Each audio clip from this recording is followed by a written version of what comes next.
Hello and welcome to ftrack Studio 4.4 release information. My name is Magnus Eklöf and I work here at ftrack as CTO. I have my colleague Lucas with me. Hi, my name is Lucas. I am the UX manager here at ftrack, and together with Magnus we're here to introduce a bunch of new features and things in 4.4. Yeah, we have a lot of features to go through. So the purpose of today's presentation is to give you understanding around ftrack Studio 4.4 new features, walk you through each implementation in a training environment. This means that we will also have the opportunity to demonstrate how to use each feature to get the most out of ftrack. The agenda for today is improvements in task spreadsheet. We have also lots of improvements to cross-project views. We have done Russian localization. We have client review updates. We have a new note board dashboard that we will walk you through. We have API improvements, and we have a new on-premise hosting platform. Anything I missed, Lucas? No, I don't think so. And I mean, there are a ton of things here. We have really spent a lot of effort in helping our power users to be much more efficient in ftrack. So let's start with the improvements we have done for producers and other power users. We have listened to you and we have received a lot of feedback from previous releases, and we have made some priorities around what's most important for you to make your life easier. So the biggest pain points is what we have identified and addressed. And we have focused a lot of the things in the task spreadsheet this time. Yeah, exactly. So we'll step through a few of these things that we have done in the task spreadsheet, starting with customizable task columns. Yeah, so with this feature, it will be easy for you to expand and collapse task columns, which means that you can open up and see more detailed information of anything that you have in a specific column. We will also look into multiple tasks at the same time in task columns. So, Lucas, do you want to add something around this? No, so I mean this gives you a lot more flexibility in how you structure your tasks.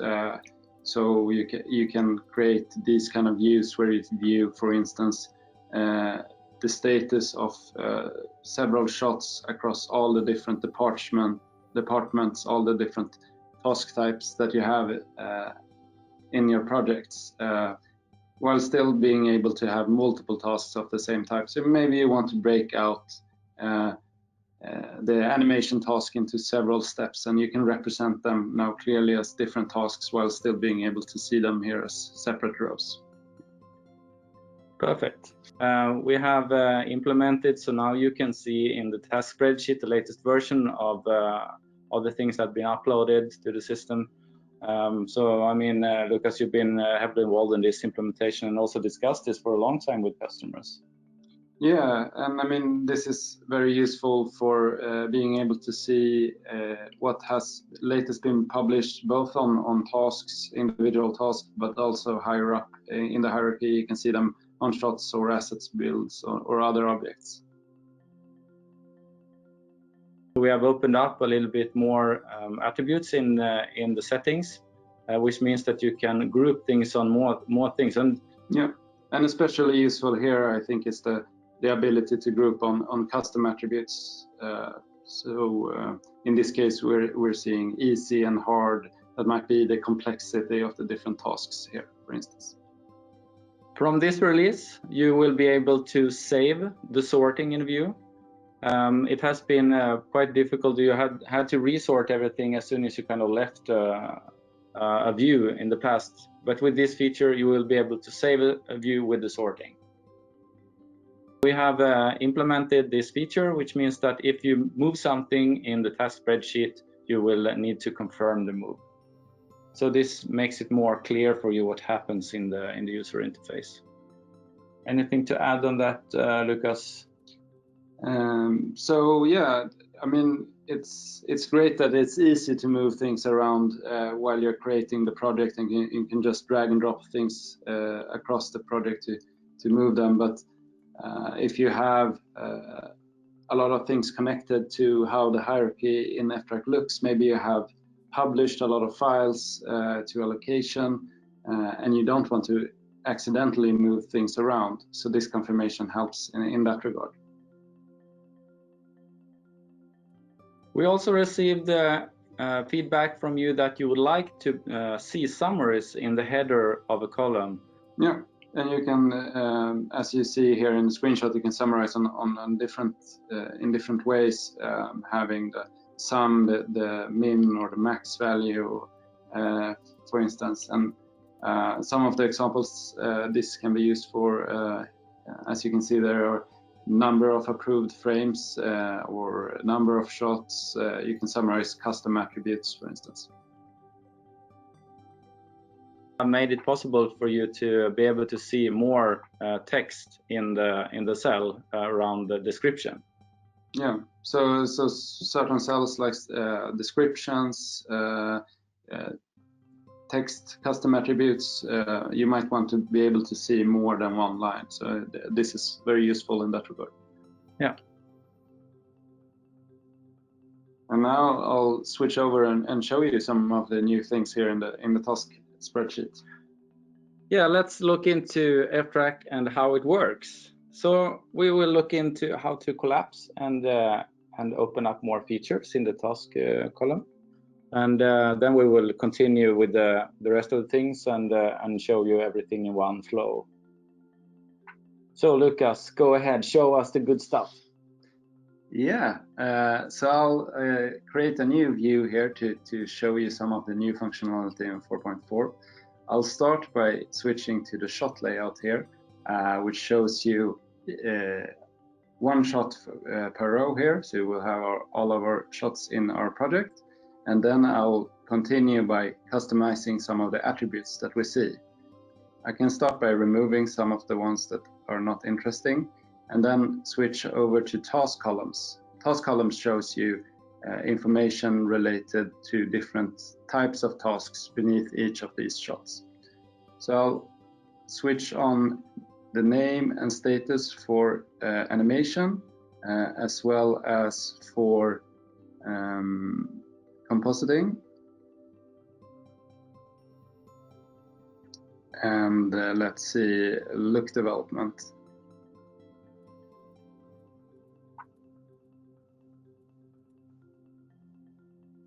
I'll then collapse these rows here to view this in a more compact way, and then you can see our different task columns here. As you see, they are now expanded, but I can easily drag them around like this and collapse using the arrow here, so that you can get a much more compact view. So this is more or less how you can customize your own shot board.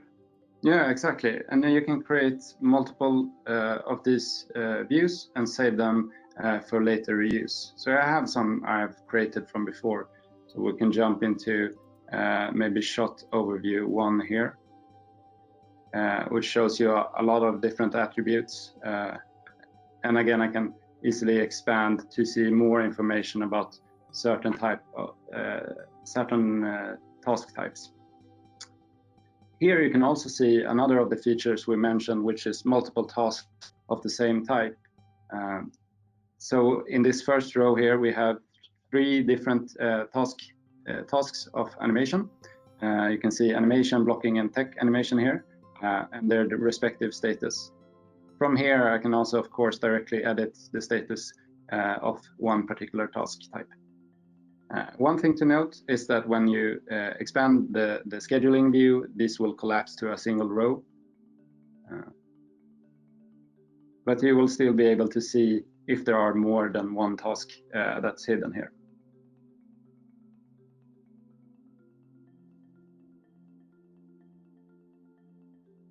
If I switch over to shot overview 2 here,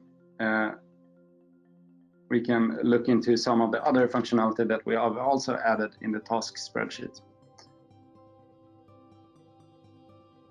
here we have our latest version column.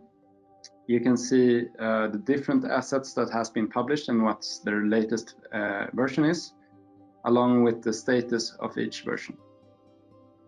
If I want to see more information about any of these, I can just click on them to bring in the sidebar with more information, and I'm able to view that version. And this specific feature was one of the most wanted. Why is that?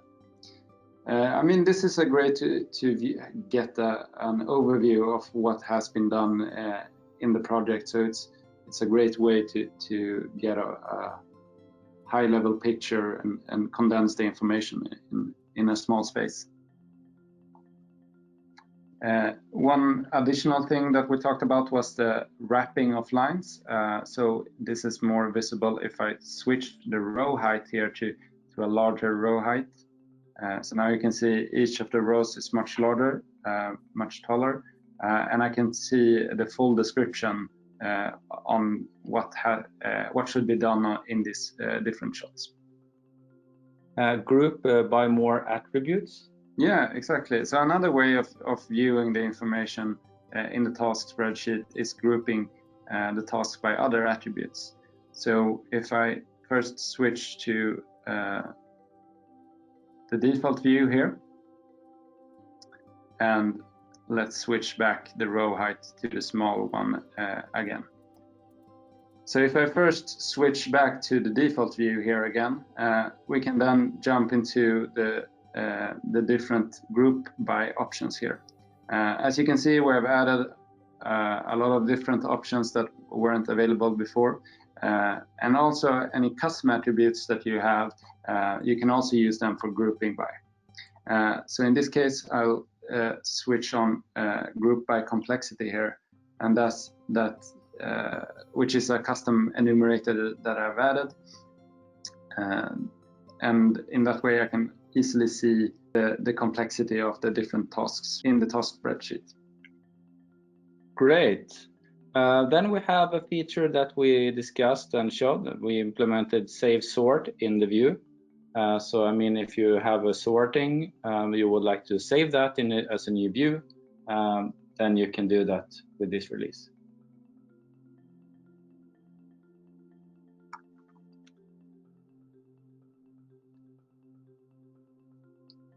And that view will appear where now when you saved it? How do you use it?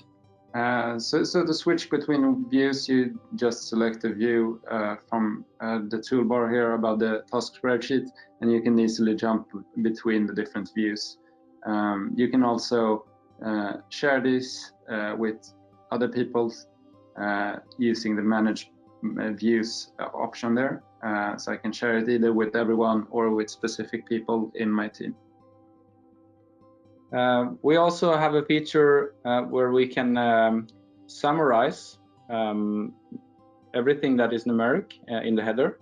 Yeah, so you can see in this example, I've selected frame duration, which is a custom attribute on shots, and I've chosen to view the sum of the frame durations here. So we can see the total number of frames that we're doing within our project. All right. I think this was it. That was it from the task spreadsheet. So we covered quite a lot of different things. Yeah, that was all. Yeah. Yeah. So many things. so much improvements. Yeah. Okay. All right. Next topic. Yeah. Next topic. Okay. Next topic: improvements to cross-project views. So, Lucas, we're going to look into all the features we've implemented for all the people that is working with multiple projects. Yeah. Yeah. So, and a lot of these things is already things that we have looked at in the task spreadsheet, but we have also implemented them to the overview part. Yeah. So in overview, we have added a lot of new attributes and filters. You can look at latest versions, worked hours, compare that to the bid to see if you're within your budget, and also look at project attributes for tasks. And I'll quickly show you this as well. So if we jump over to ftrack, And to the overview section here in ftrack, I'll create a new dashboard here to show you some of the new functionality. So let's select tasks here and create a new task view. We'll use the list layout for this. I'll jump into settings here to control which attributes are being shown and add some new attributes. I want to look at the latest versions, the time being spent working on these tasks, and the plus-minus hours here. And what is the plus-minus hours? So the plus-minus hours, that's the difference on the bid or the estimate of the tasks compared to how much time has been logged on these tasks. So that gives you an indication of if you have spent more time working on the tasks than you actually estimated for. Okay. So when I'm happy with my layout here with my new view, I can just save that as a dashboard. And then should I want to share this with my team, I can easily do that by selecting share from the menu over here.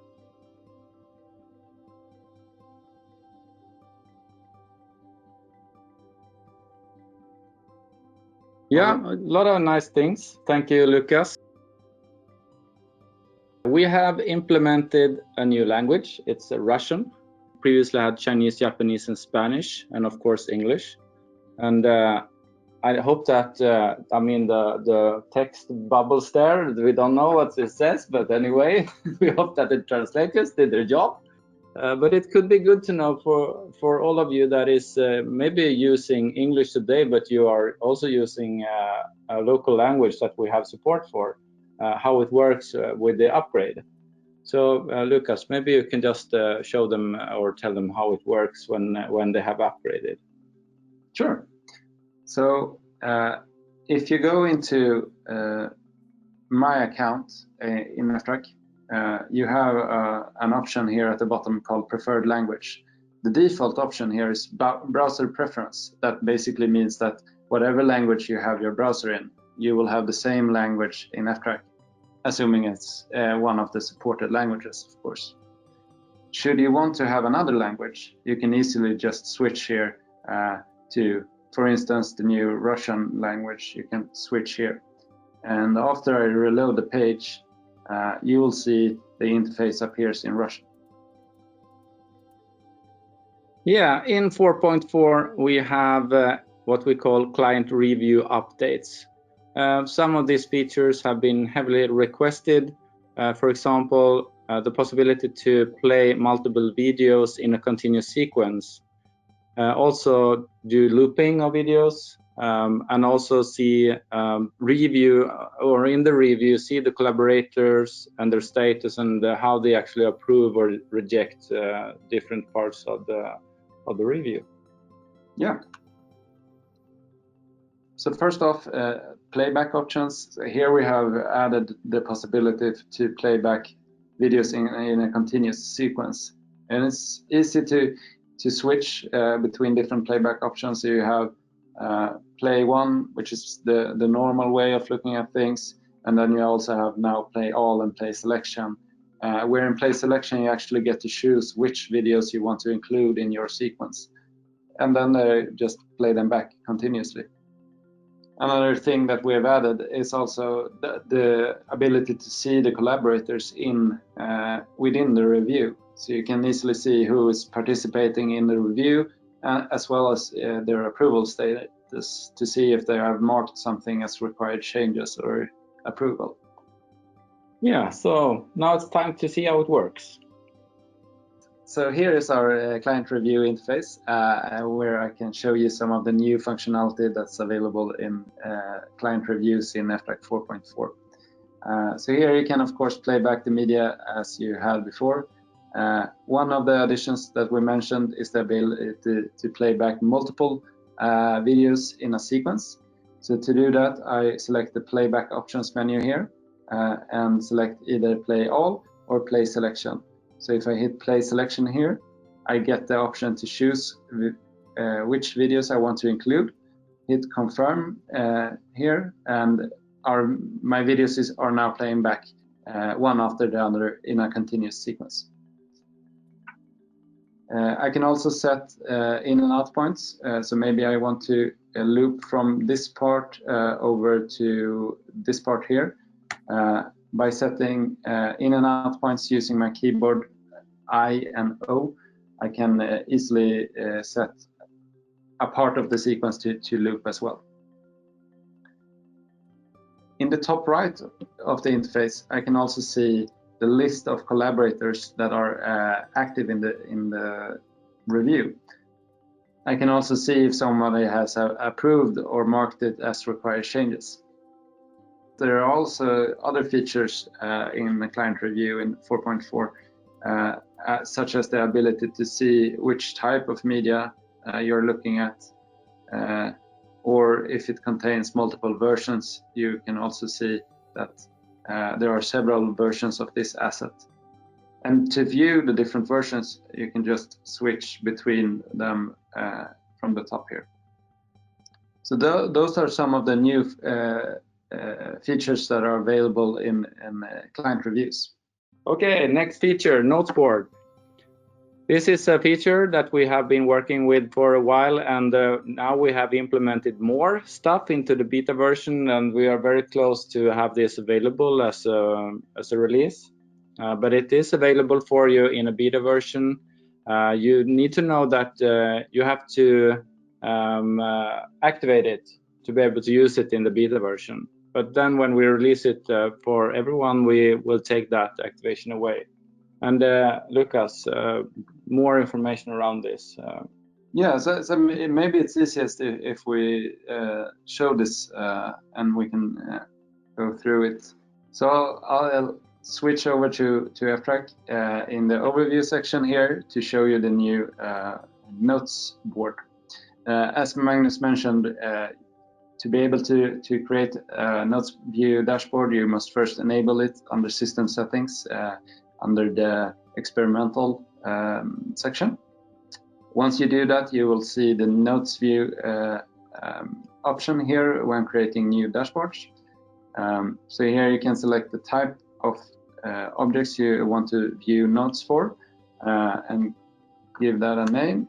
By default here, you can see that we have one row for each of our objects, shots in this case, as well as a default column just showing all of the notes.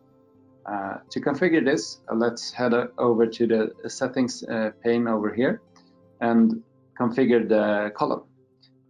First, we can add any attributes that we want to see. Maybe let's try this new latest version attribute and see how that looks.